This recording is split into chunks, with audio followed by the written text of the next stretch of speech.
So yan, good morning mga idol. Ayan, nandito tayo ngayon sa ating manukan at syempre babatiin ko kayo ng magandang araw po sa inyong lahat.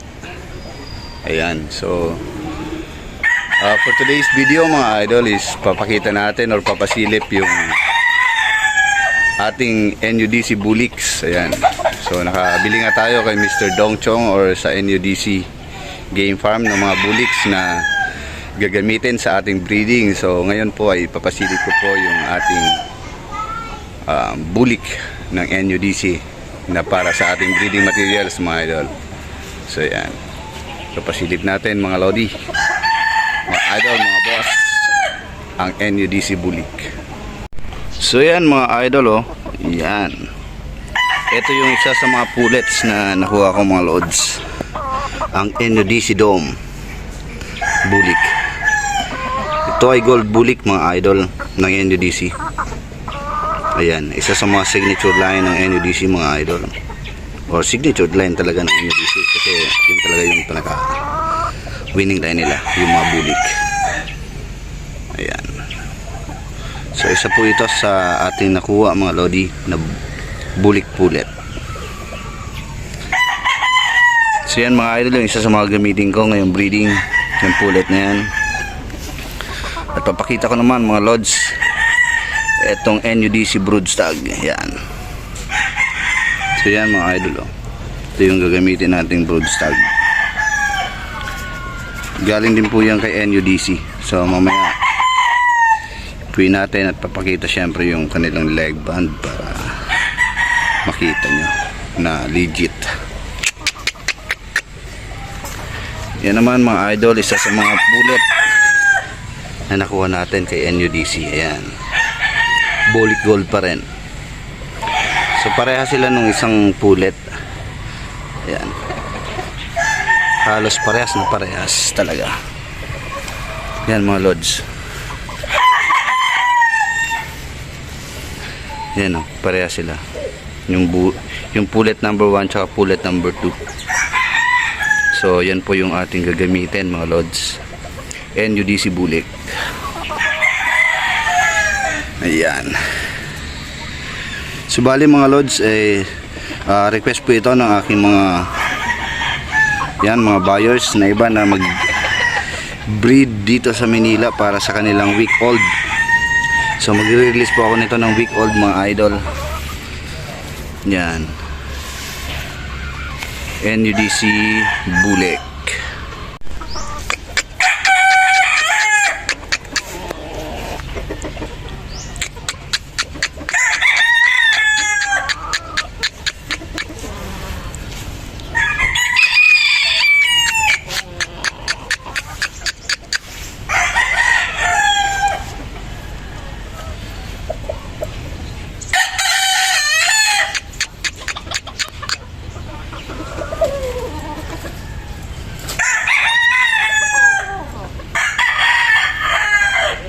So yan mga idol, oh, yan, konting sipat sa ating NUDC bulik mga idol na galing kay Don Chong, kay Nelson Uy. Yan po, yan yung bakit NUDC, kay Nelson Uy tsaka Dong Chong. Yan, dalawang may-ari mga idol. Yan, bakit na yung NUDC. So ito yung pullet mga idol. So makikita nyo na meron siyang yan, NUDC, tapos NUDC din na leg band. So bali ito pala mga idol is pansarili ni Mr. Dongchong. So pinabigyan ako na makakuha ng kanyang personal materials na pullets. Ginamit nila ito nung early bird mga idol. So yan, so andito sa akin ngayon, sa aking manukan para gamitin mga idol sa breeding. So yan, pullet number 1. So tingnan natin yung pullet number 2 mga idol. Ayan, oh. Okay, so yan mga lods, ito yung pullet number 2 mga lodi, isang bulik gold pa rin mga idol na galing sa NUDC. So yan, so makikita nyo po is halos parehas na parehas ng isa, maliban lang sa isang ito kasi ito may may tahid. Ay, ayun yung may tahid. Ito yung may tahid.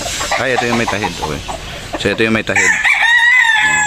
So meron din leg band siya ng NUDC na personal at NUDC leg band. Ayan. So yan mga lodi, yan ang pullet number 2 na gagamitin natin para sa breeding mga idol. So sana maganda yung aking resulta at maganda yung kalabasan nito sa pagmating natin dun sa isang bulik broodstag. Yan. So tingnan natin mga idol yung broodstag na gagamitin ko. Kapares nitong dalawang pullet na to mga idol. So tingnan po natin. So ito naman pala mga idol yung ating bulik broodstag na gagamitin. So yan. So yan mga lods, so pulang-pula yung kanyang mata. Magaling to mga lods nung binitaw ko. Ayan. So ito po yung ating gagamiting broodstag mga idol. NUDC pa rin. So ito yung kapares ng dalawang pullet mga idol. Ayan. So pulang-pula yung kanyang mga paa mga lods. Ayan. Lalo siguro pag na-condition na to. Yan, yung NUDC Watamove. Ayan o. So yan yung pasilip ko mga lodi sa ating gagamiting NUDC bulik na trio. Dalawang pullet, isang broodstag. So ganda. Ganda ng mata. Katawan. Yung height, saktong-sakto lang mga lods. So yan mga lodi, nakita nyo na ang aking broodstag na gagamitin.